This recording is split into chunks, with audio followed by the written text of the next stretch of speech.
Welcome to the New Chemist podcast. We're glad you're listening. Feel free to download this podcast on Spotify, Google Podcasts, and Apple Podcasts. Here on the New Chemist, we discuss chemistry, which simply put is the science of change, as well as the other sciences, careers, community, research, and COVID-19.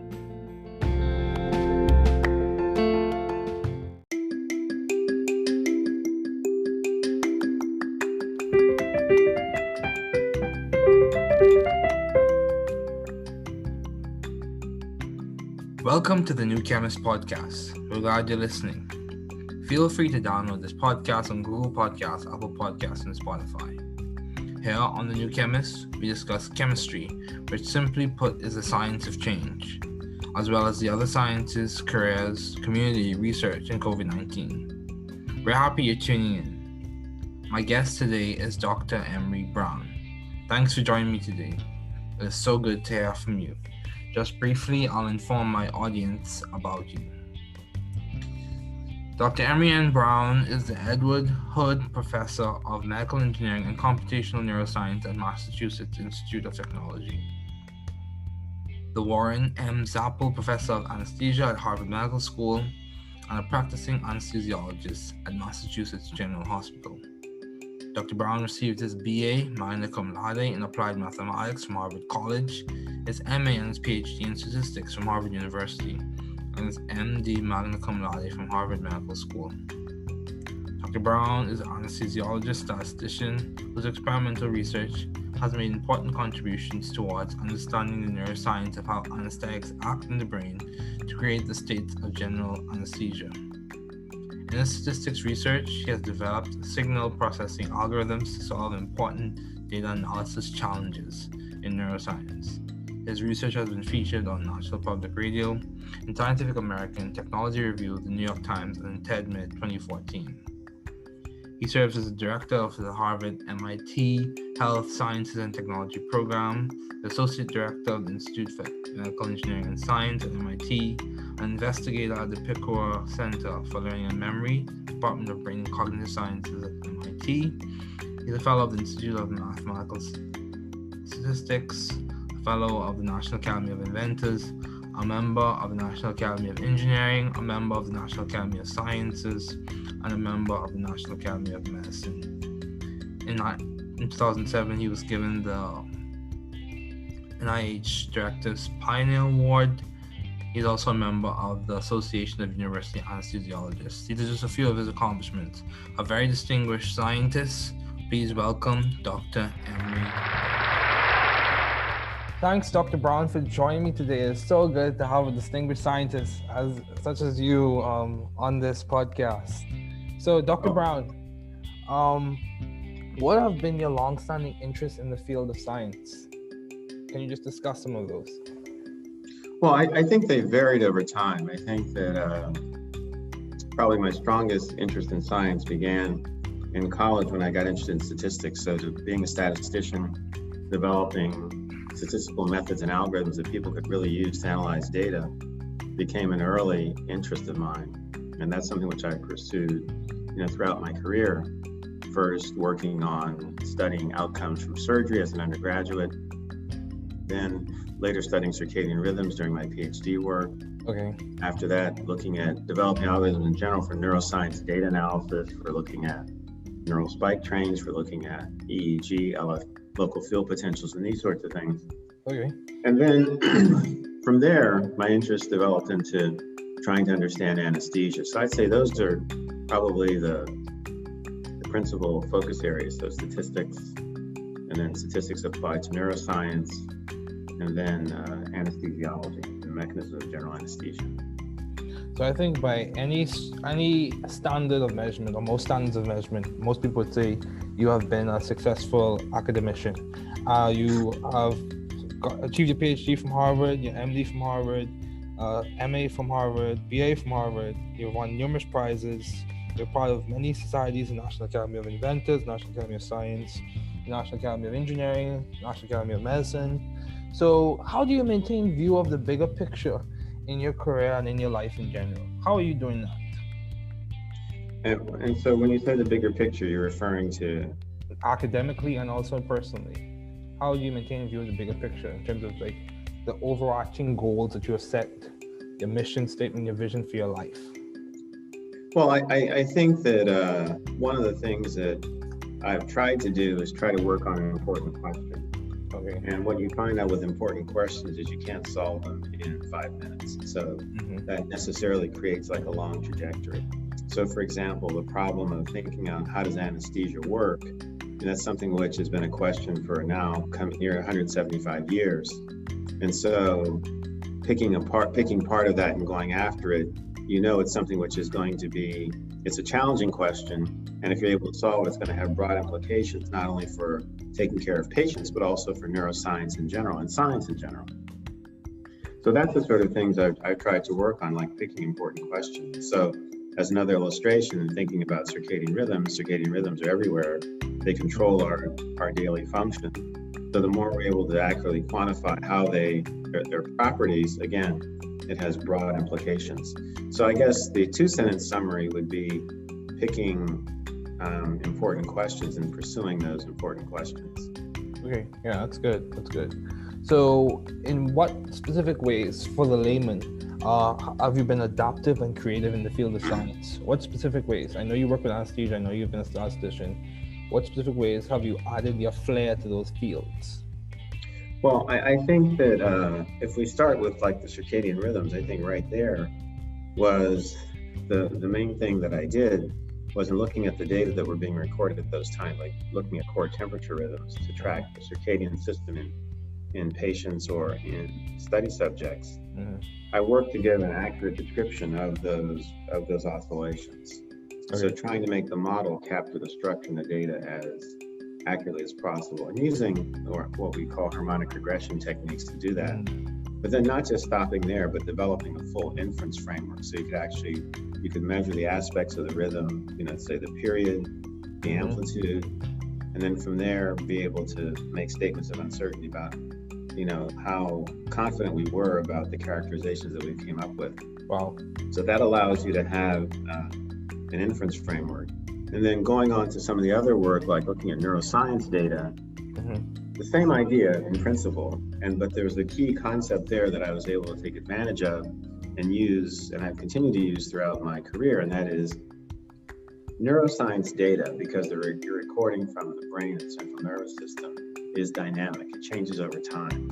And you need statistical methods that also capture those changes over time for it to be accurate. And so those were things that I was practiced in, that I learned as part of my PhD training.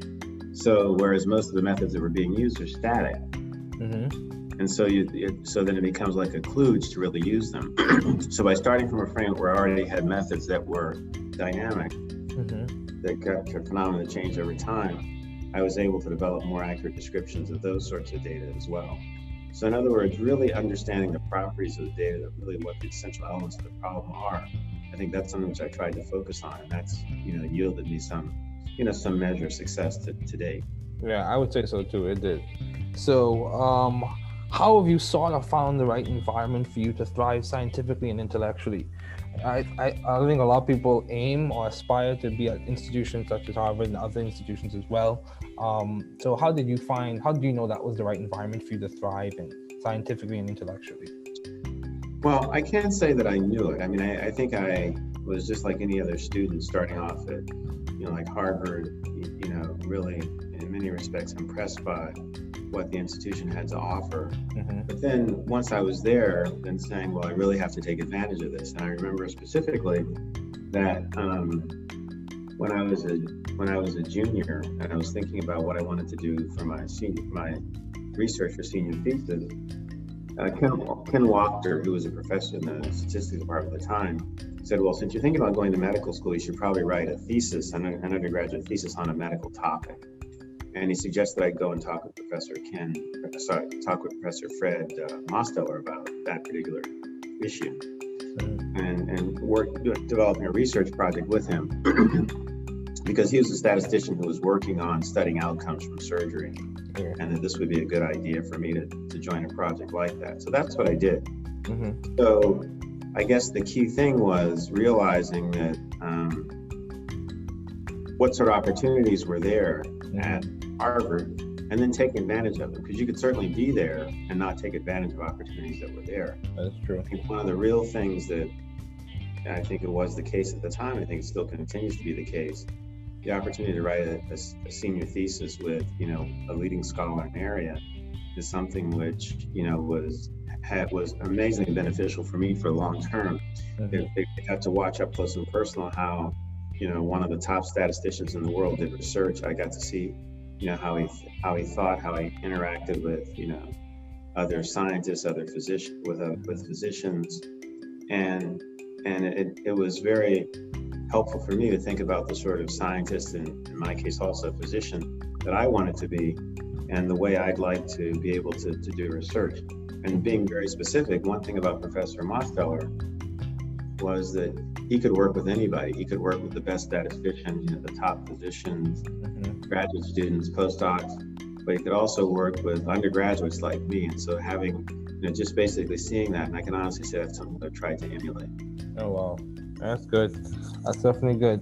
So,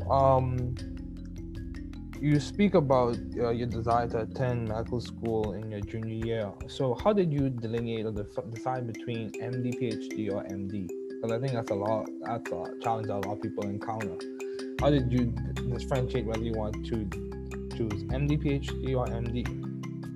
Well, I think what happened was I knew when I came to college that I wanted to go to medical school. That was for sure. Okay. And I can't remember exactly whether it was in my sophomore year or earlier that I decided I wanted to do a PhD also. Okay. And once I really fell in love with statistics, which was between sophomore and junior year, I decided I wanted to do my PhD in statistics, because I just I really liked statistics. It was just very powerful paradigm, very powerful framework, was and still is. And I just wanted to master that. And I thought that, but I also wanted to be a physician. And I thought, as opposed to just compromising and doing one or the other, why not do both? And that was how I just made the decision, which was a fairly avant-garde idea at the time, because when I entered the Harvard MD PhD program, nobody had done a PhD in statistics before. That was a rather new idea. There's a new idea there, but also in other programs in the country, because it was people looked at me with a lot of surprise when I said that's what I wanted to do my PhD in. But it was very clear to me that, medicine was a field that had a lot of uncertainty, a lot of data, and even more now. And having people who are formally trained in how to quantify that uncertainty and make decisions on uncertainty just seemed like a natural path. And that's what I just decided to do. Yeah, that's good. That's good. So given all your responsibilities and accomplishments, Dr. Brown, how do you maintain a balanced life? Or how do you strive to maintain balance? Well, it's I think, family is first. There's no question about that. Yeah. And,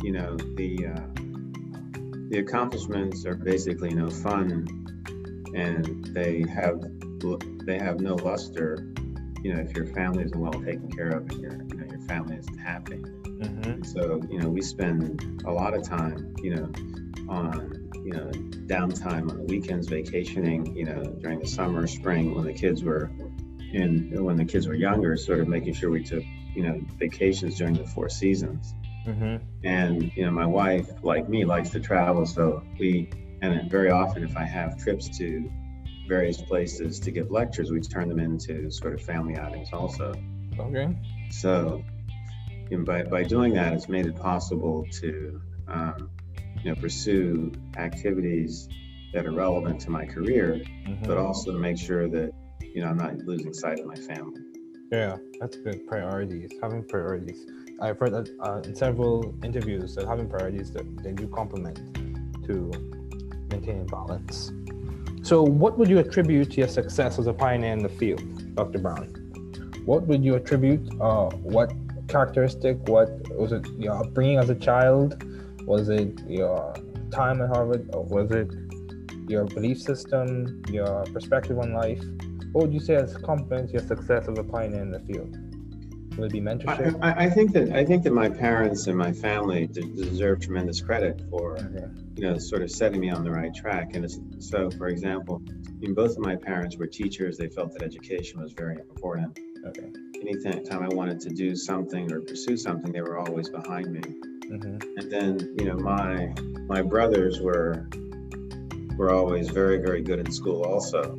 Okay. And so people would always say, well, you're going to be as good as your brother, sort of things. That also created a certain amount of incentive. But not only my brothers, but my cousins too. They were also really very good in school. And so in other words, there were a number of sort of role models around, which I don't think we use that term then, we didn't think of them that way, but there were people you wanted to be like. So now we would call them role models, right? Okay. But, one of my cousins, Robert Brown, who went to, Carnegie Mellon, was a star basketball player, honor student, and he was always sitting around reading books, during the summer. I mean, that's the image that I had of him. Or one of my cousins, who was, when we were kids, was teaching us lines from HMS Pinafore, that sort of thing. Wow. And so the idea, being smart was cool, essentially. I think I really remember that idea. Like, the smarter you were in this environment around our family, kind of like, the cooler you were. Wow. So, and so I think that kind of instilled this in me. Or for example, like my oldest brother was a very good writer, and my middle brother was a physicist. Wow. Or, just a retired physicist now. So again, it didn't seem like that at the time, but they were implicitly setting bars, for me to try to jump over. Wow. Just by what they were doing, by example. So I think those are the origins, and then realizing once you had opportunities, you took advantage of them. Yeah. And then you have some serendipity. You have some people who realize that you have, potential, and they try to help you realize it. Like my language teacher at Exeter, Mr. Baggio, who spoke like 5 languages, and so I wanted to be like Mr. Baggio, try to be as proficient in as many languages as he was. Yeah. Or for example, when I was an undergraduate at Harvard, one of the anesthesiologists there, Dr. Jack McPeak, took an interest in me. He was one of my thesis advisors, and he's the first person who took me to the operating room. And then, several years later, when I decided to go into anesthesiology, I was able to turn to him and get advice, and he helped me, arrange to take, a rotation in anesthesiology, and decided that that's what I wanted to go into. So in addition to, so it's a number of things. It's not just like any one thing. That's fair. But, I'd say early on, some folks that I really looked up to. Later on, some folks who realizing and acknowledging my potential, who helped me out, and I was very grateful for that. Wow, that's powerful. Yeah, so you spoke, and from my understanding, it seems like you grew up in a culture of excellence. Of course, I'm sure there were things that could have been improved on, but you said you grew up in an environment where it seems like everyone was pursuing excellence. What would you say? Would you say it was your parents or their brothers and sisters that contributed to that? Oh yeah. For example, so my mother's family grew up in Pittsburgh, and my mother and her older sister. So my mother was one of 7 children. Okay. And so she was the second oldest, and her sister was extremely smart. Okay. Her older sister. My mother's extremely smart. She graduated from high school when she was 16. Wow. I remember my uncle, who was the next one in line, the third one, was saying to me, he says, your mother and your aunt Anita made it hard for me because they had done so well in school. I had to do well too. That sort of thing. Okay. And, on the other hand, my father was very industrious. I mean, he was someone who was orphaned. He was 14. He and his brother had lost both his parents. They were raised by their grandfather. Wow. But they had someone who, his grandfather, my great-grandfather, was this amazing guy. He was a minister, but he was also a gentleman farmer. Okay. And he owned this very large parcel of land, there in Florida, where I grew up, which we still own today. Okay. And that he was an amazingly industrious person. And I know that rubbed off on my father, because my father was always doing stuff, both for the family, but also for the community. He was very committed to his community. Mm-hmm. So I think that, in fact, I know that, I inherited that perspective, those goals, those sorts of, the sort of can-do attitude that my father, always had. And I'll just give you one example. Like, okay, I'm here to listen. At the time, my father's grandfather wanted him to move back to Florida because after he got married, they lived in New York and in Pittsburgh. And he wanted him to move back because he wanted somebody living on their property. So my father decided to build a house. So this was in about 1957, 1958. And as you can imagine, my father couldn't get a loan from the bank to build a house. And as we know, one of the most important things entering into the American dream is to be able to build a house and lay down roots, right? Yes, I agree. So I didn't know this until many years later. He actually borrowed money from an auto body shop to build a house. He couldn't get a loan from the bank. Wow. And I remember when we paid off the note, and I don't know, I must have been about 10 or 11 at the time, and I didn't quite understand everything, that was going on, but I subsequently figured out what had happened. Mm-hmm. But the thing is that because the conventional means that most, Americans would have used to build a house, getting a loan from the bank and doing that, wasn't available to him, he had to come up with another strategy that would work. Mm-hmm. And he did it. And so I think about that now. I mean, think about if he'd not been able to do that. Mm-hmm. Where would I be now if he hadn't done that? Mm-hmm. And so, but then taking from that, realizing that if people put obstacles in your way, you have to outthink them. Yeah. I mean, and I've seen myself do that, like on a number of occasions. But that was probably one of the most, concrete examples, because the people at the bank couldn't believe that an African American would want to build like a real house, like a solid, 3-bedroom, 2.5 bathroom, living room, Florida room, outside porch, house. They figured we just had some idea of like a little shanty or something like that in mind. But that was far from what my father had imagined, because he had studied industrial arts in college, so he knew how to build things. Okay. And with the help of his brother and his uncles, they actually built the house. Wow, that's good. Yeah. Wow. I'm learning a lot, Dr. Brown. So, how have you maintained vision and teamwork in your environment, in your lab, in your workspace in Mass General? How do you maintain vision and teamwork?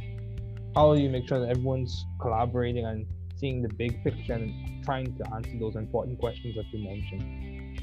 I think there are two things. I think one, you look for cool problems, okay, and you get people excited about cool problems. I think that's the starting point. Mm-hmm. And then you let people loose and let them use their creativity to start working on it. You guide them. Mm-hmm. But at least this is what I like to do. I like to guide people to help them solve problems, and then pitch in, when they need my help, because it helps them to develop their creative capacities and bring them to bear on a problem. Mm-hmm.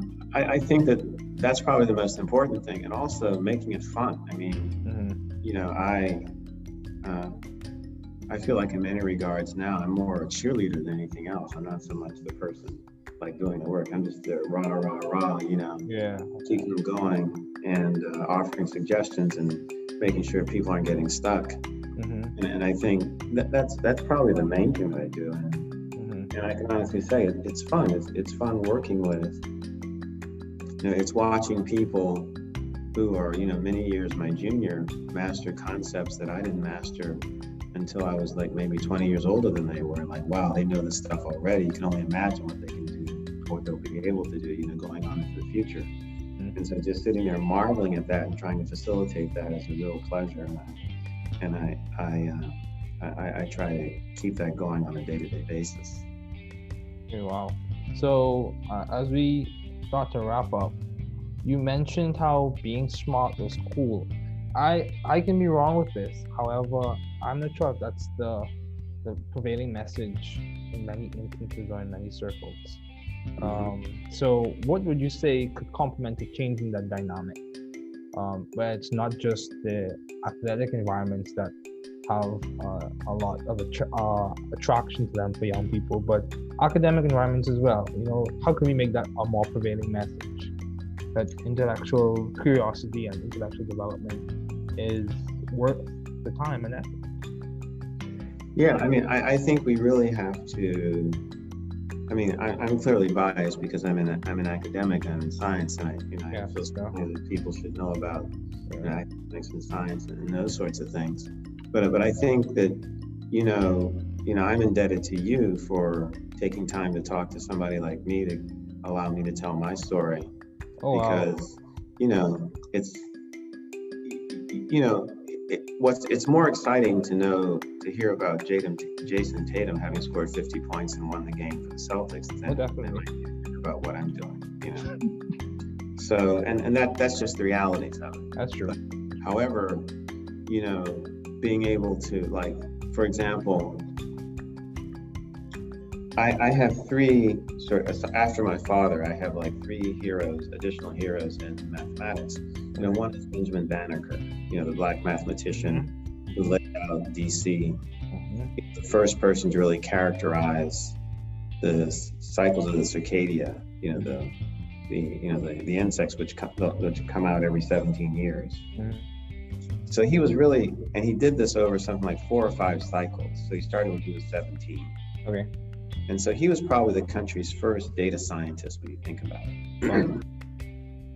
Or another person is Katherine Johnson. When I learned about her, I was just like blown away. Basically the woman mathematician, African-American woman mathematician, who worked out the flight trajectories for the early Mercury and I think also Gemini space missions. I mean, just think about it. She did the calculations by hand. Yeah, that's true. I mean, that's just like unreal. And the third person who actually had the good fortune to meet is David Blackwell. He was African-American professor at Berkeley, University of California, Berkeley, professor of statistics. I mean, just like an amazing mind, soft-spoken, just totally respected because he was just so brilliant. First African-American elected to the National Academy of Sciences in 1964. So more than 100 years after the Academy was actually set up, the first African-American was elected, it was he. So, I think about, people like that, and I'm saying, gosh, if I can be anything like those guys, so, I clearly the accomplishments of LeBron James or Magic Johnson are the things that, are often talked about, but like in my realm, I see somebody like these people, and they're my heroes, and those are the people I aspire to be like. Yeah, that's good. So, as we conclude, do you have any advice to those wanting to pursue the field you are currently working in? So, budding scientists, what advice would you give to those wanting to pursue the field you are currently working in? Whether it be statistics or medicine or just a PhD in general? I think that try to get involved and gain experience early. Okay. I can tell you, I get letters almost every day from students asking to come and work in my group. Okay. Literally, and of different ages, all the way from junior high school, up through, high school, college, postdocs. And I'm amazed at what some of these students have told me they already know. Some of them are from the United States, some are not. They're from outside, from basically, effectively the 4 corners of the earth. And so, but realizing that that's what people do and not being bashful about doing that. And if the first time you write somebody, you don't hear from them, no big deal. Keep going if you want to, right? Because it's you're trying to create, because all you need is one opportunity to sort of get your foot in the door. And once you have that and you realize, the other opportunities will open up. And you can see that this is something that students from a number of different backgrounds are actually doing now. I think that students in general, particularly perhaps underrepresented minority students, feel free to take the same approach. I agree, completely agree. So what has been some of the most beneficial advice you have received, Dr. Brown, as we conclude, what is the most beneficial advice or piece of the beneficial advice you received either from your parents? As you mentioned, they were very industrious and intelligent.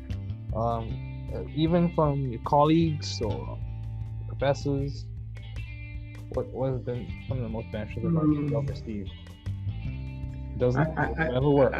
The most, I think a number of things. I think, just in watching like my parents, just like working hard and also, but then encouraging intellectual pursuits, Mm-hmm. And I think I certainly have picked up on that and tried to amplify that. I just remember my mother saying at one point, like I told you, she was extremely smart. Mm-hmm. And, it was very clear she lived vicariously through us, the things that we were able to accomplish, not only me, but my brothers as well. Mm-hmm. And at one point, in sort of a more candid moment, she said, if I had had opportunities, I'm sure I could have been, a lot more than I am now. Yeah, I've heard that same sentiment from and that, that kind of stuck with me and just sort of said, well, I have an obligation to try to be as successful as I possibly can because my mother made it possible for me to get to where I am now. Mm-hmm. And she sacrificed a lot to be where she was.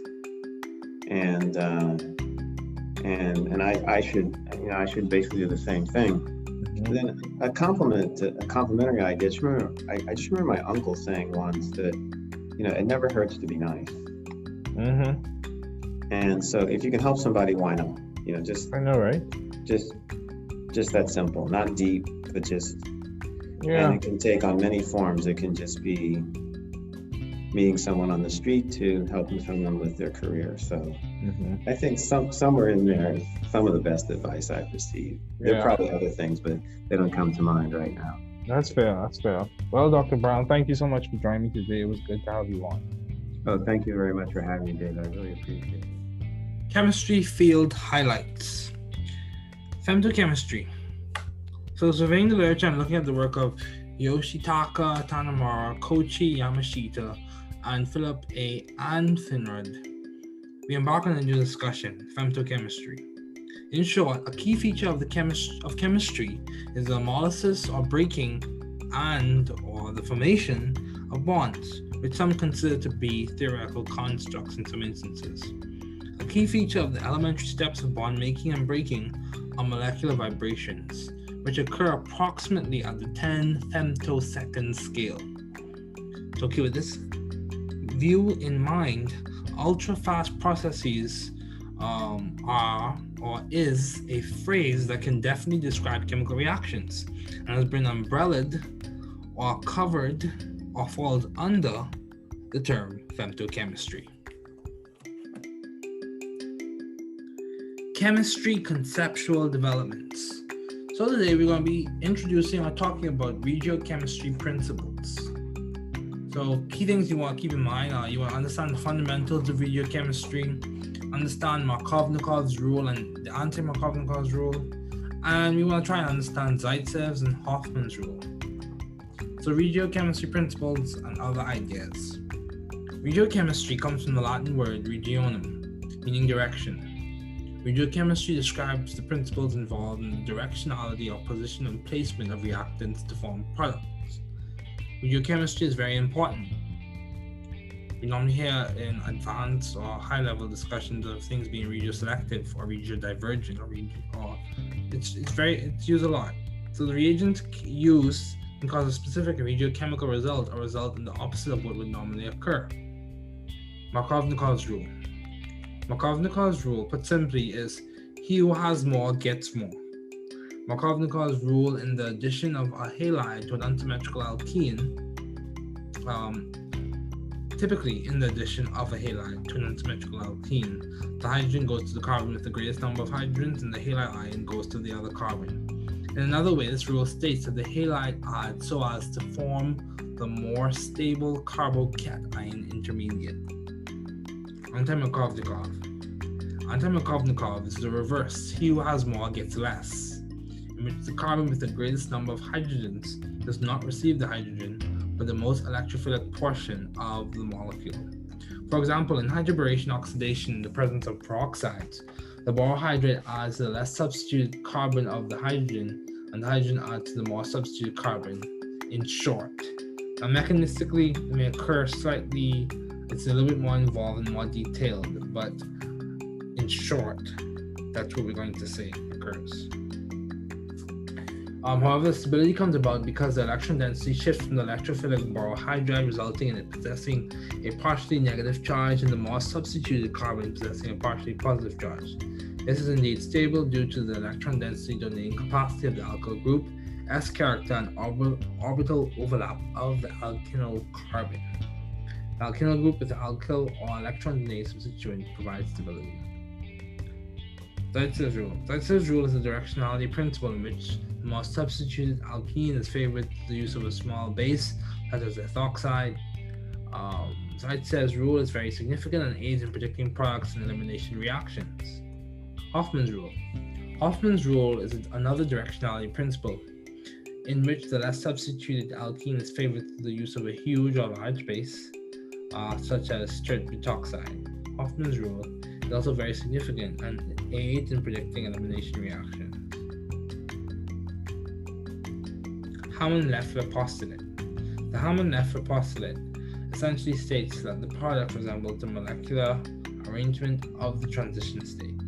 In simpler terms, the view on the potential energy hill continues in some ways as you follow through the potential energy journey. So progressing in that direction, we're going to talk about some new stuff today. Again, surveying the literature and looking at the work of Shantanu Roy, Stefan Godeka, and Vladimir Hellman, we embark on the journey of the Bell-Evans-Polanyi principle.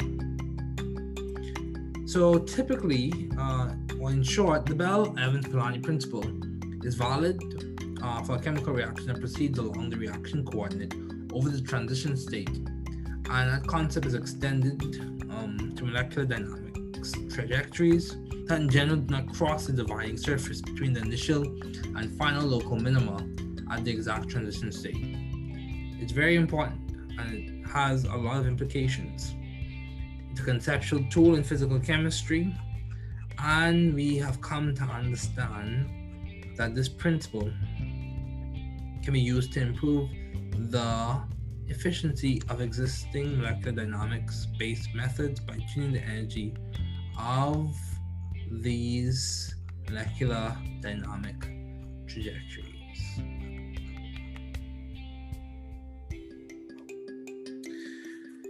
Along with that, we'll be discussing the Dimroth principle or Dimroth rearrangements. These are frequently encountered in heteroaromatic chemistry and was first recognized in the triazole series. This term was coined in 1963 as a convenient way of referring to the isomerization proceeding by ring fission and subsequent recyclization, whereby a ring nitrogen and its attached substituent exchange place with an amino group in a position alpha to it.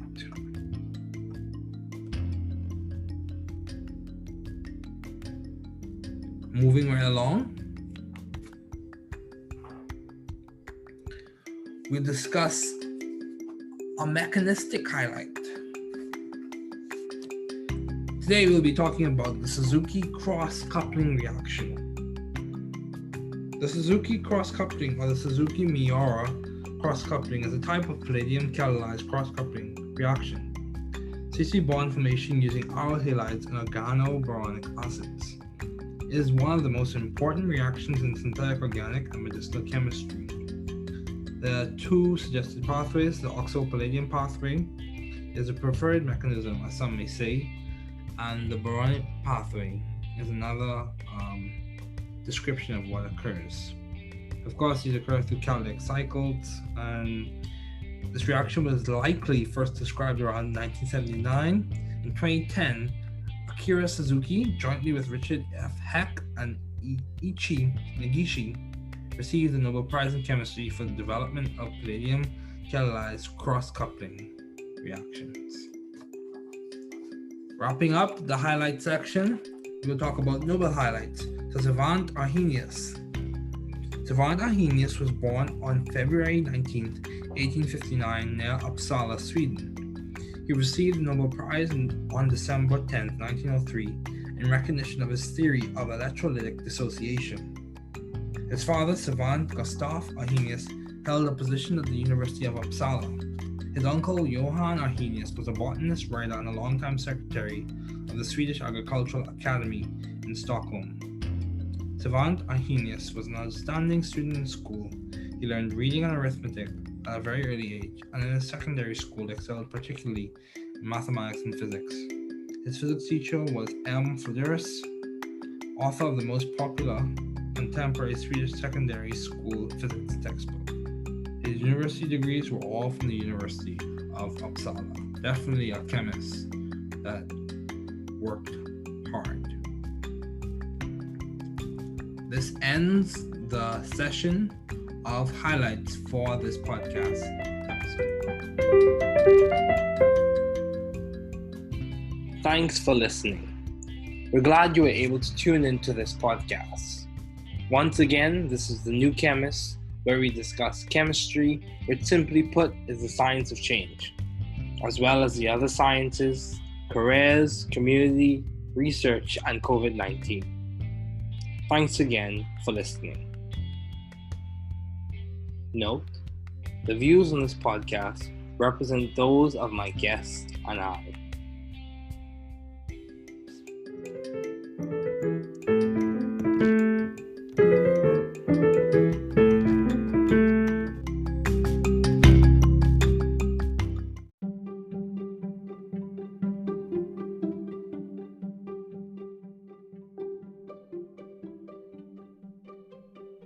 Entrevista entre Davi Ferguson, AMRSC-AMRSB, produtor e apresentador de podcast, e Dr. Emery Brown, MD, PhD, Eduardo Capuz, professor de Médico Engenharia e Computacional Neurociência no Massachusetts Instituto de Tecnologia.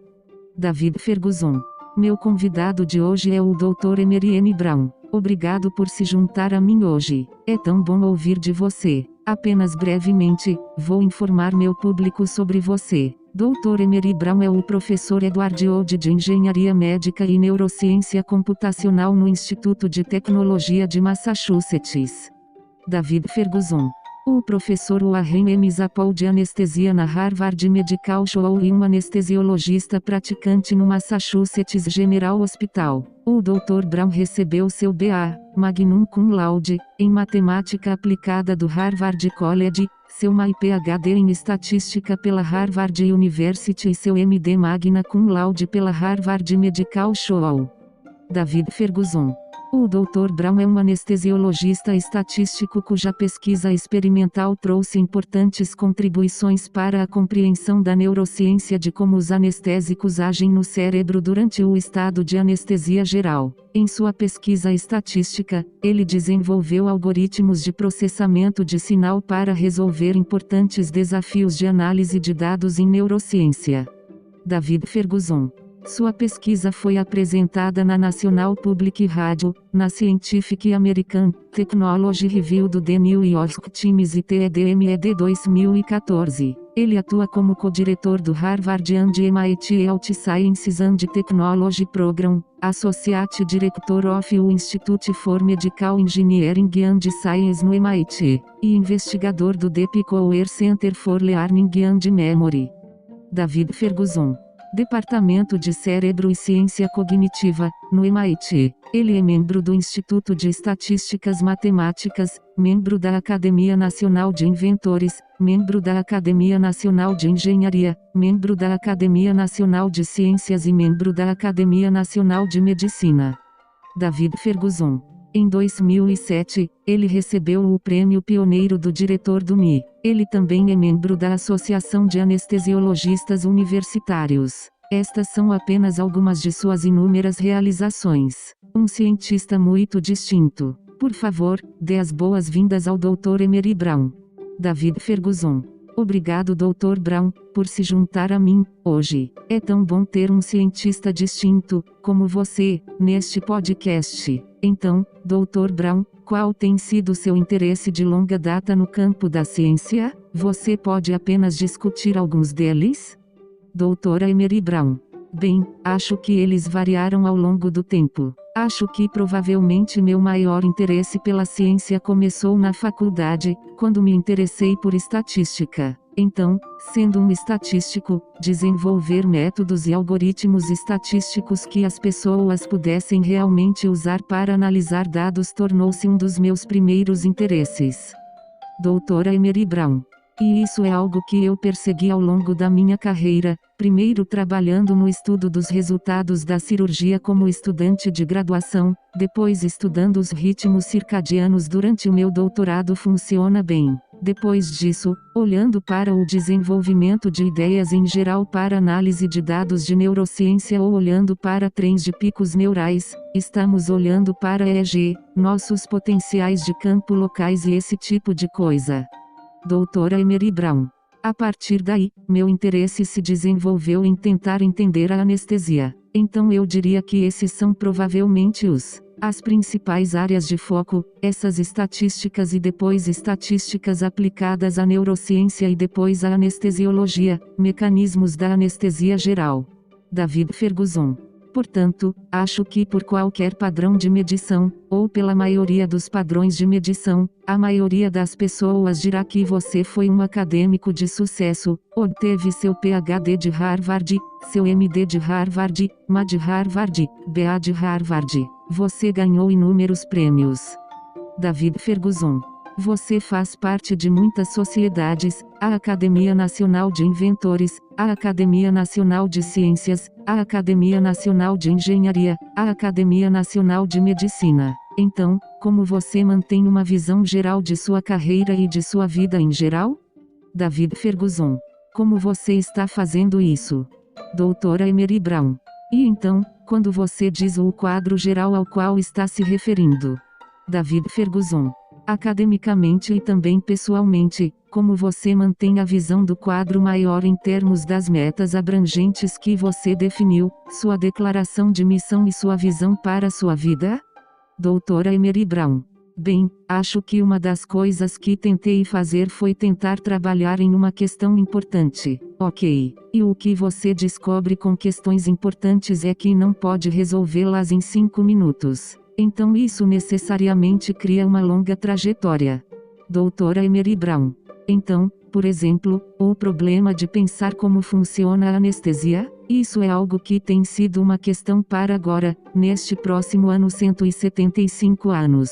E assim, separar parte disso e ir atrás disso, você sabe, é algo que será uma questão desafiadora. Doutora Emery Brown. E se você conseguir resolvê-lo, terá amplas implicações não apenas para cuidar dos pacientes, mas também para a neurociência em geral, na ciência em geral. Então esse é o tipo de coisa que eu tentei trabalhar, como escolher questões importantes. Então, como outra ilustração e pensando sobre os ritmos circadianos estão em toda parte. Doutora Emery Brown. Eles controlam nossa função diária. Portanto, quanto mais pudermos quantificar com precisão como eles obtêm suas propriedades novamente, isso terá amplas implicações. Então, acho que o resumo de 2 frases seria escolher questões importantes e perseguir essas questões importantes. David Ferguson. Ok. Sim, isso é bom. Isso é bom. Então, de que maneiras específicas para o leigo, você tem sido adaptável e criativo no campo da ciência? Que maneiras específicas? Eu sei que você trabalha com anestesia. Eu sei que você tem sido um estatístico. David Ferguson. De que maneiras específicas você adicionou seu talento a esses campos? Doutora Emery Brown. Bem, acho que se começarmos com os ritmos circadianos, acho que a principal coisa que fiz foi observar os dados que estavam sendo registrados naquele momento, como observar os ritmos da temperatura central, para rastrear o sistema circadiano, em pacientes ou em sujeitos de estudo. Doutora Emery Brown. Trabalhei para dar uma descrição precisa dessas oscilações. Portanto, tente fazer com que o modelo capture a estrutura dos dados com a maior precisão possível, e usando o que chamamos de técnicas de regressão harmônica para fazer isso, mas não apenas parando por aí, mas desenvolvendo a estrutura de inferência completa. Doutora Emery Brown. Então você pode, na verdade, medir os aspectos do ritmo, dizer o período, a amplitude e, a partir daí, ser capaz de fazer declarações de incerteza sobre, você sabe, ou quão confiantes estávamos sobre as caracterizações que criamos. Doutora Emery Brown. Bem, isso permite que você tenha uma estrutura de inferência e, em seguida, passe para alguns dos outros trabalhos, como examinar os dados da neurociência. A mesma ideia em princípio, mas existe o conceito-chave que pude aproveitar e usar, e continuei a usar ao longo de minha carreira. Doutora Emery Brown. E isso é, dados da neurociência, porque a taxa que você está registrando do cérebro e do sistema nervoso central é dinâmica, ela muda com o tempo. E você precisa de métodos estatísticos que também capturem essas mudanças ao longo do tempo, para que sejam precisos. E então essas eram as coisas em que eu praticava, aprendi como parte do meu doutorado treinamento. Doutora Emery Brown. Então, enquanto a maioria dos métodos que estavam sendo usados são estáticos, e assim, então, torna-se uma pista para realmente usá-los.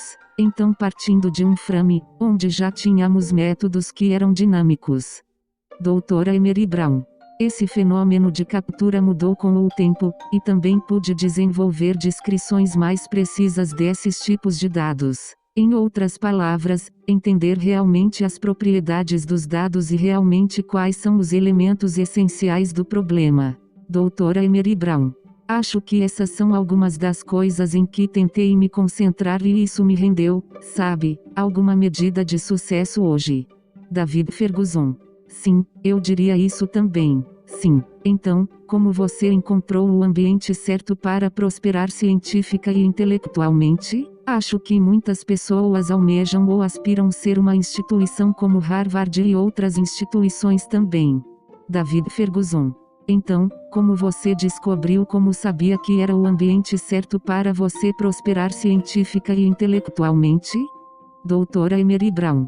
Bem, não posso dizer que sabia. Quero dizer, acho que era como qualquer outro aluno, começando em Harvard. Você sabe, realmente, em muitos aspectos, impressionado com o que a instituição tinha a oferecer. Mas então uma vez eu estava lá, dizendo, bem, eu realmente tenho que tirar vantagem disso, e eu me lembro especificamente disso quando eu. Doutora Emery Brown. Foi quando eu era júnior e estava pensando no que queria fazer para meu último ano, minha pesquisa, a tese do último ano. Ken Wachter, que era professor do departamento de estatística na época, disse, bem, já que você pensa em ir para a faculdade de medicina, provavelmente deveria escrever uma tese de graduação sobre Doutora Emery Brown. Tema médico. E ele sugeriu que eu fosse conversar com o professor Fred Mosteller sobre esse assunto específico e acabou desenvolvendo um projeto de pesquisa com ele porque ele era um estatístico que estava trabalhando no estudo dos resultados da cirurgia. Doutora Emery Brown. E seria uma boa ideia para mim participar de um projeto como esse. Então foi isso que eu fiz. Então, acho que o principal foi perceber isso. Que tipo de oportunidades havia em Harvard e depois aproveitá-las porque você certamente poderia estar lá e não aproveitar as oportunidades que estavam lá. Doutora Emery Brown.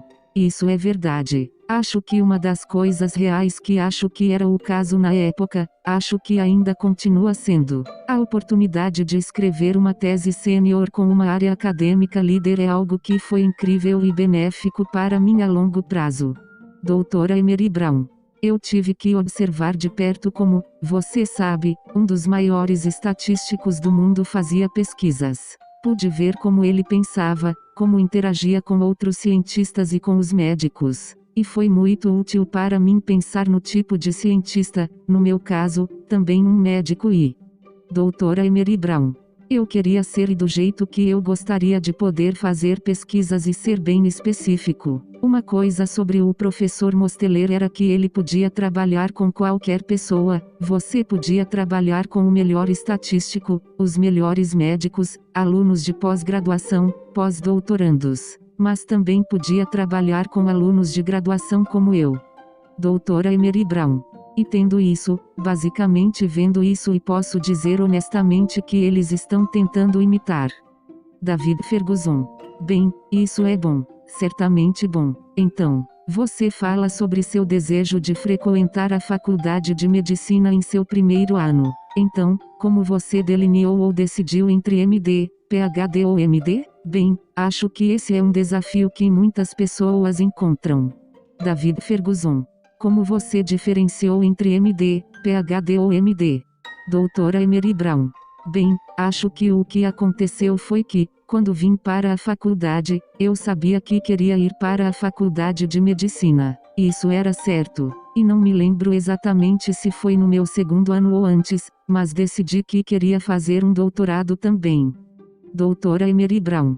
E uma vez que realmente me apaixonei por estatística, que é entre o segundo e o primeiro ano, decidi que queria fazer meu doutorado em estatísticas porque eu só gostei, ou, eu realmente estatísticas. Foi apenas um paradigma muito poderoso e um quadro muito poderoso. Doutora Emery Brown.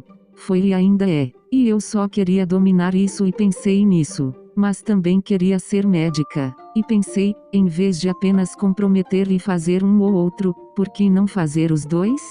Doutora Emery Brown. E foi assim que acabei de tomar a decisão. Essa era uma ideia bastante vanguardista na época, porque quando entrei no Harvard MD-PhD programa, ninguém havia feito um doutorado em estatística antes, e essa era uma ideia bastante nova. Doutora Emery Brown. Teve uma ideia nova aí, mas também em outros programas do país porque, as pessoas me olharam meio surpreso quando eu quis dizer, era isso que eu queria fazer, meu doutorado em. Doutora Emery Brown.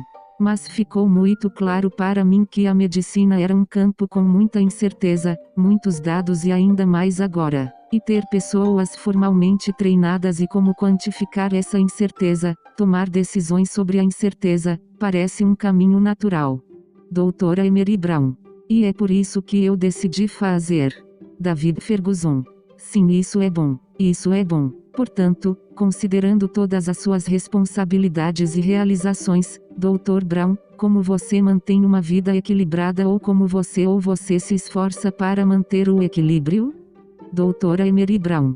Bem, é isso. Sabe, acho que a família vem em primeiro lugar, não há dúvida sobre isso. E, você sabe, as realizações basicamente não são divertidas. E eles não têm brilho. Você sabe, se sua família é bem cuidada, sua família não é feliz.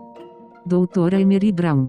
Então, você sabe, nós gastamos muito tempo, você sabe, tempo de inatividade nos fins de semana de férias, você sabe, durante o verão, primavera, quando as crianças estavam em casa, quando as crianças eram mais novas e meio que nos certificando. Nós pegamos férias durante as 4 estações. Doutora Emery Brown. E minha esposa, assim como eu, gosta de viajar. Então nós e muitas vezes se eu tenho viagens para vários lugares para dar palestras, nós as transformamos em uma espécie de passeio em família também. David Ferguson. Ok. Doutora Emery Brown. Assim, ao fazer isso, é possível exercer atividades relevantes para minha carreira, mas também garantir que, sabe, não estou perdendo minha família de vista. David Ferguson.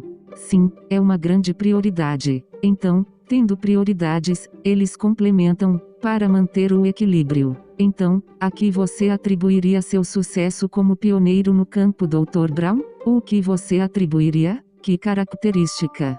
David Ferguson. Foi sua criação quando criança? Era sua época em Harvard? Ou foi o seu sistema de crenças? Ou sua perspectiva de vida? O que você diria que complementou seu sucesso como pioneiro no campo? Seria mentoria? Doutora Emery Brown.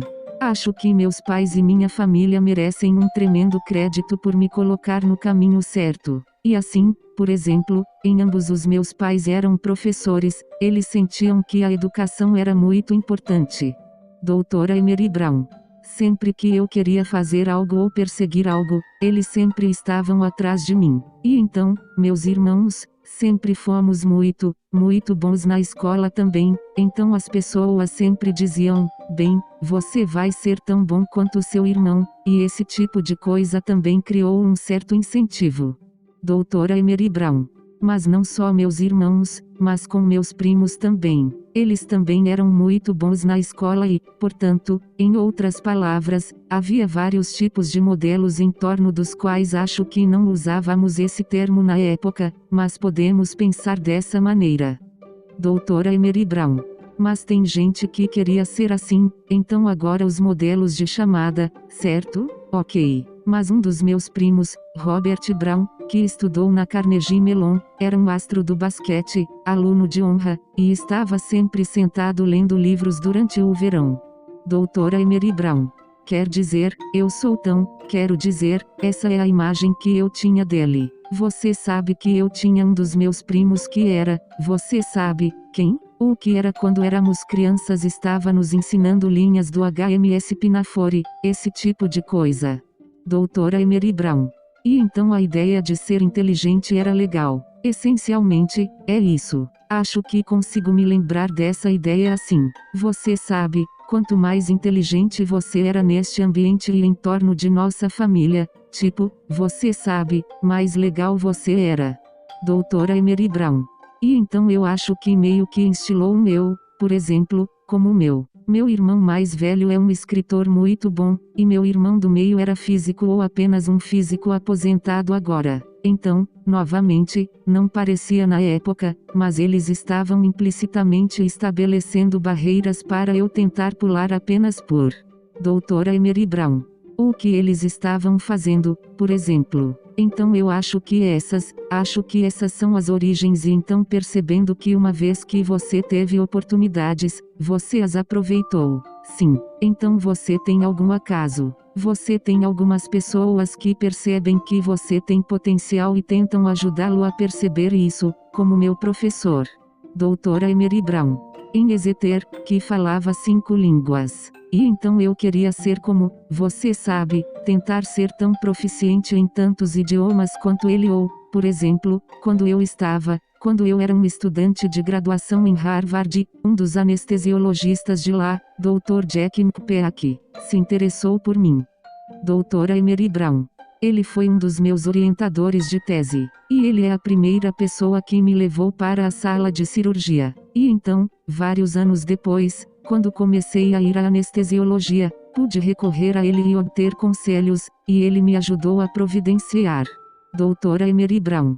Uma rotação em anestesiologia e decidi que era nisso que eu queria entrar. Então Então é uma série de coisas, não é uma coisa qualquer. Então, alguns podem dizer alguns jovens. Alguns no início, algumas pessoas que eu realmente admirei mais tarde, algumas pessoas que, percebendo e reconhecendo meu potencial.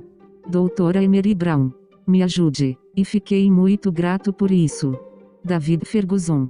Uau, isso é poderoso. Sim, então, pelo que entendi, parece que você cresceu em uma cultura de excelência. Claro, tenho certeza de que havia coisas que poderiam ser melhoradas, mas você disse que cresceu em um ambiente onde parecia que todos buscavam a excelência. David Ferguson. O que você diria? Você diria que foram seus pais ou seus irmãos e irmãs que contribuíram para isso? Doutora Emery Brown. Ah, sim, por exemplo. Sim, assim como a família da minha mãe. A família da minha mãe cresceu em Pittsburgh e no minha mãe e sua irmã mais velha, de modo que minha mãe é uma das 7 crianças, então ela era a segunda mais velha e sua irmã era extremamente inteligente. Doutora Emery Brown. Você sabe, sua irmã mais velha, minha mãe era extremamente inteligente. Ela se formou no colegial e tinha 16 anos. Bem, eu me lembro do meu tio, que é o próximo da fila. O terceiro estava dizendo, esta é sua mãe e sua tia e você e dificultou para mim porque eles o fizeram. Doutora Emery Brown. Bem na escola, eu tinha que me sair bem para, você sabe, esse tipo de coisa. Ok. E você sabe, por outro lado, meu pai era muito trabalhador. Quero dizer, ele era alguém que ficou órfão quando tinha 14 anos. Ele e seu irmão haviam perdido os pais. Doutora Emery Brown. Eles foram criados pelo avô, mas tiveram alguém que pelo avô, meu bisavô, era esse cara incrível. Ele era um ministro, mas também era um fazendeiro cavalheiro, e era dono de um grande pedaço de terra lá na Flórida, onde cresci, que ainda possuímos hoje. Doutora Emery Brown. E que ele era uma pessoa incrivelmente trabalhadora. E eu sei que isso influenciou meu pai porque meu pai estava sempre fazendo coisas tanto para a família quanto para a comunidade. Ele era muito comprometido com sua comunidade. Doutora Emery Brown. Então eu acho que, na verdade, eu sei disso. Sabe, eu herdei essa perspectiva, sabe, esses objetivos, esse tipo de coisa, esse tipo de atitude que meu pai sempre teve. Vou dar apenas um exemplo. David Ferguson. Estou aqui para ouvir. Doutora Emery Brown. Na época, o avô do meu pai queria que ele voltasse para a Flórida porque, depois que ele se casou, eles moraram em Nova York e em Pittsburgh. E ele queria que ele voltasse porque queria alguém morando na propriedade deles, então meu pai decidiu.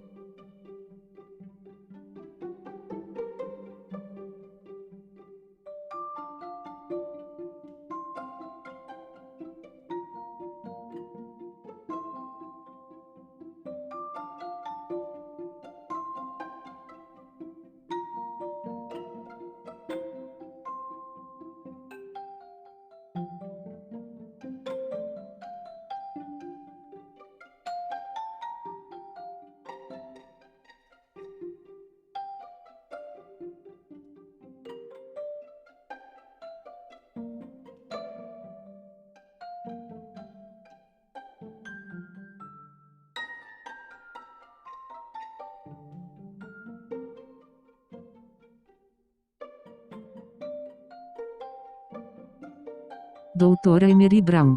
Então isso foi em 1957, 1958. E como você pode imaginar, meu pai não conseguiu um empréstimo no banco para construir uma casa. E como sabemos, uma das coisas mais importantes que entram no sonho americano é poder construir uma casa e, sabe, criar raízes, certo? David Ferguson. Sim, eu concordo. Doutora Emery Brown. Então eu não sabia disso até muitos anos depois. Na verdade, ele pegou dinheiro emprestado da oficina para construir uma casa. Ele não conseguiu um empréstimo no banco. David Ferguson. Uau! Doutora Emery Brown. E eu me lembro quando pagamos a nota, eu tinha cerca de 10 ou 11 anos na época e não entendia muito bem tudo o que estava acontecendo. Doutora Emery Brown. Mas de repente eu descobri o que tinha acontecido. Mas o problema é que os meios convencionais que a maioria dos americanos usaria para construir uma casa, obter um empréstimo do banco e fazer isso não estavam disponíveis para ele. Doutora Emery Brown. Ele teve que inventar outra estratégia que funcionasse, e ele fez. E então eu penso sobre isso agora. Quero dizer, pense se você não foi capaz de fazer isso. Onde eu estaria, você sabe, onde eu estaria agora se ele não tivesse feito isso. Doutora Emery Brown. Mas então, tirando isso, percebendo que, se as pessoas colocam obstáculos em seu caminho, você precisa pensar melhor. Sim, quero dizer, e eu me vejo fazendo isso em várias ocasiões, mas quero dizer, esse foi provavelmente um dos exemplos mais concretos porque as pessoas no banco não podiam. Doutora Emery Brown. Acredito que um afro-americano que deseja construir como uma casa real, como um impassível. Você sabe, 3 quartos, 2 banheiros e meio, você sabe, sala de estar ao redor, você sabe, uma casa com varanda lateral onde eles imaginaram que teríamos apenas uma ideia de uma pequena cabana ou algo assim. Doutora Emery Brown. Mas isso estava longe do que meu pai imaginava porque ele havia estudado artes industriais na faculdade. Então ele sabia como construir coisas. Seu irmão e seus tios, eles realmente construíram a casa. David Ferguson. Uau, isso é bom. Sim, estou aprendendo muito, Dr. Brown. Então, como você manteve a visão e o trabalho em equipe em seu ambiente, em seu laboratório, em seu espaço de trabalho, no mais general? Como você mantém a visão e o trabalho em equipe? Como você garante que todos estão colaborando, vendo o quadro geral e tentando responder a essas perguntas importantes que David Ferguson, você mencionou? Doutora Emery Brown. Eu acho que há duas coisas. Acho que que você procura para problemas legais e você deixa as pessoas empolgadas com seus problemas. Acho que esse é o ponto de partida. E então, você sabe, você solta as pessoas e as deixa usar sua criatividade para começar a trabalhar e orientá-las. Doutora Emery Brown. Mas é disso que eu gosto. Gosto de orientar as pessoas para ajudá-las a resolver problemas e depois contribuir, quando precisam de minha ajuda, para ajudá-las a desenvolver suas capacidades criativas e saber trazê-las para um problema. Doutora Emery Brown. Eu acho que isso é provavelmente a coisa mais importante e também torná-lo divertido. Quero dizer, você sabe, eu sinto que em muitos aspectos agora eu sou mais uma líder de torcida, qualquer outra coisa. Eu não sou tanto a pessoa que faz o trabalho. Doutora Emery Brown. Eu só estou lá, certo? Ou, você sabe? Sim, acho que começamos a oferecer sugestões e garantir que as pessoas não fiquem presas. E acho que é provavelmente a principal coisa que faço e posso dizer honestamente que é divertido. Doutora Emery Brown. É divertido trabalhar com. É observar pessoas que são, você sabe, muitos anos, meus juniores, conceitos mestres que eu não dominava até que eu era talvez 20 anos mais velho do que eles, tipo, uau, eles já sabem dessas coisas. Você só pode imaginar o que eles podem fazer ou serão capazes de fazer, você sabe, indo para o Doutora Emery Brown. Futuro. E então, apenas sentar lá maravilhado com isso e tentar facilitar isso é um verdadeiro prazer. E eu tento manter isso acontecendo no dia a dia. David Ferguson. Enquanto isso, quando começamos a encerrar, você mencionou como ser inteligente era legal, posso estar errado com isso. No entanto, não tenho certeza se essa é a mensagem predominante em muitos casos ou em muitos círculos. Então, o que você diria que poderia complementar a mudança dessa dinâmica? David Ferguson. Bem, não são apenas os ambientes esportivos que atraem muitos jovens, mas também os ambientes acadêmicos. Como podemos tornar essa mensagem mais prevalecente? A curiosidade intelectual e o desenvolvimento intelectual valem o tempo e o esforço. Doutora Emery Brown. Sim, quero dizer, acho que realmente precisamos. Quero dizer, sou claramente tendencioso porque, quero dizer, sou um acadêmico e da ciência, e sei que as pessoas deveriam saber sobre as coisas da ciência e esse tipo de coisa. Mas acho que, sabe, estou em dívida com você por reservar um tempo para conversar com alguém como eu, para permitir. Doutora Emery Brown. Eu contar minha história. David Ferguson. Uau! Doutora Emery Brown. Porque você sabe, quer saber, é mais emocionante saber que Jason Tatum marcou 50 pontos e venceu o jogo pelo Celtics. Doutora Emery Brown. Você sabe, então e isso é apenas a realidade. David Ferguson. Isso é verdade. Doutora Emery Brown. No entanto, você sabe, poder gostar, por exemplo, eu tenho 3 depois do meu pai, tenho 3 heróis adicionais em matemática, um certo Benjamin Banneker, o matemático negro de DC. Ele foi o primeiro a realmente caracterizar os ciclos desse circadia, os insetos que surgem a cada 17 anos. Doutora Emery Brown. Então ele realmente foi e fez isso em algo como 4 ou 5 ciclos. Então ele começou quando tinha 17 anos, certo? E então ele provavelmente foi o primeiro cientista de dados do país. Quando você pensa sobre isso. Ou outra pessoa é Katherine Johnson, eu aprendi sobre ela, fiquei tipo, maravilhado. Doutora Emery Brown. Basicamente, a matemática afro-americana que elaborou as trajetórias de voo para as primeiras missões espaciais Mercury e acho que também Gemini. Quero dizer, apenas pense nisso. Ela fez os cálculos à mão. David Ferguson. Bem, isso é verdade. Doutora Emery Brown. Quero dizer, isso é irreal. E a terceira pessoa realmente teve a sorte de conhecer David Blackwell, que é um professor afro-americano em Berkeley, Universidade da Califórnia, Berkeley, professor de estatística. Quero dizer, apenas como uma mente incrível de fala mansa, totalmente esperada porque ele era tão brilhante. Doutora Emery Brown. O primeiro afro-americano eleito para a Academia Nacional de Ciências em 1964 também, 100 anos depois que a academia foi realmente criada, o primeiro afro-americano eleito que ele foi, era ele. E então, você sabe, eu penso em pessoas assim e digo, puxa, se eu posso ser como esses caras, você sabe, então você sabe, claramente. Doutora Emery Brown. As conquistas de LeBron James ou Magic Johnson são coisas sobre as quais se fala com frequência, mas, como no meu campo, você sabe, vejo alguém como essas pessoas e elas são como são meus heróis e essas são as pessoas que eu aspirar a ser como. David Ferguson.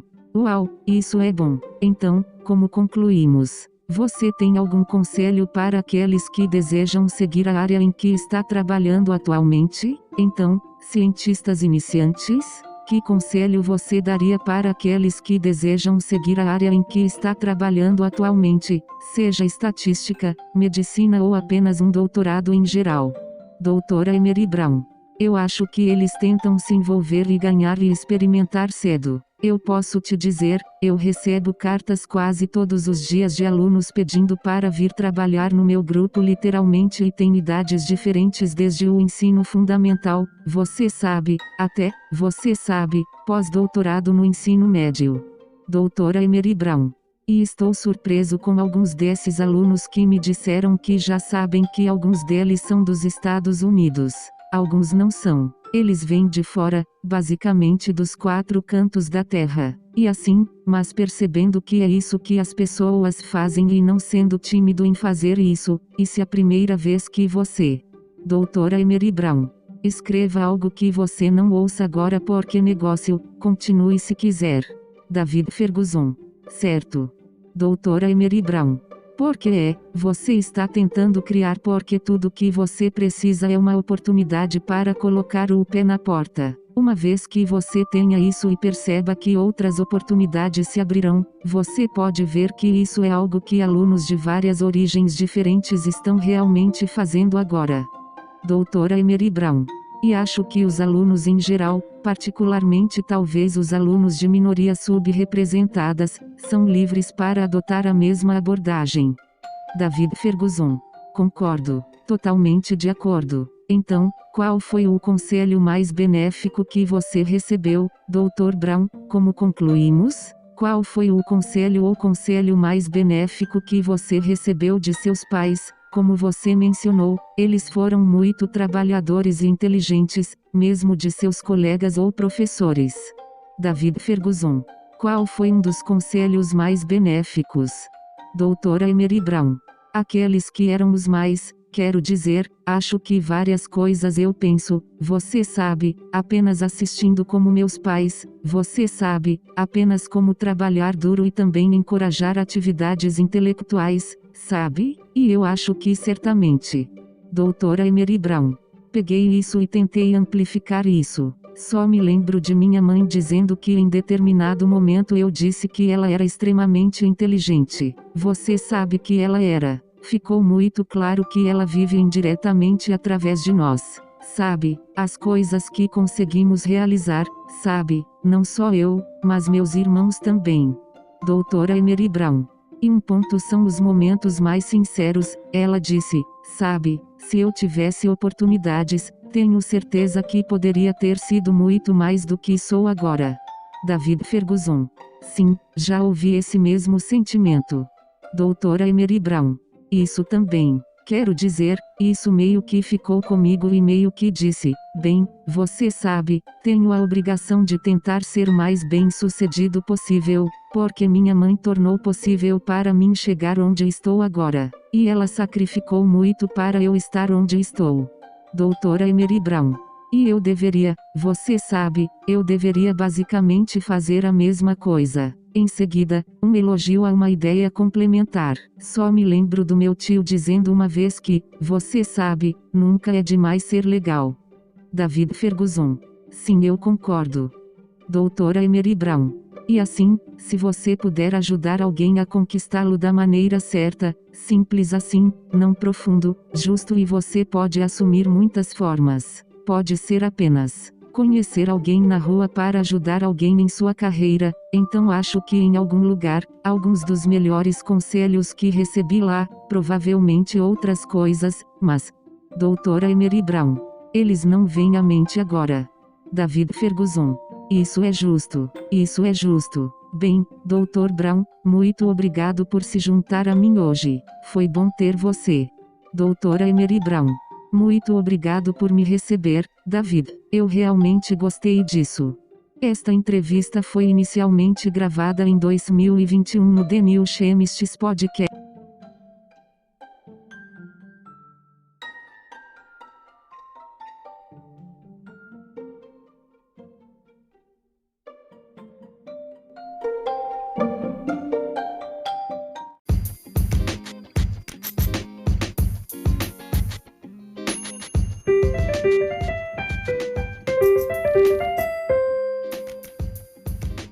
Thanks for listening.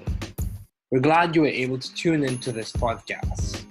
Once again, this is The New Chemist, where we discuss chemistry, which simply put is the science of change, as well as the other sciences, careers, community, research, and COVID-19.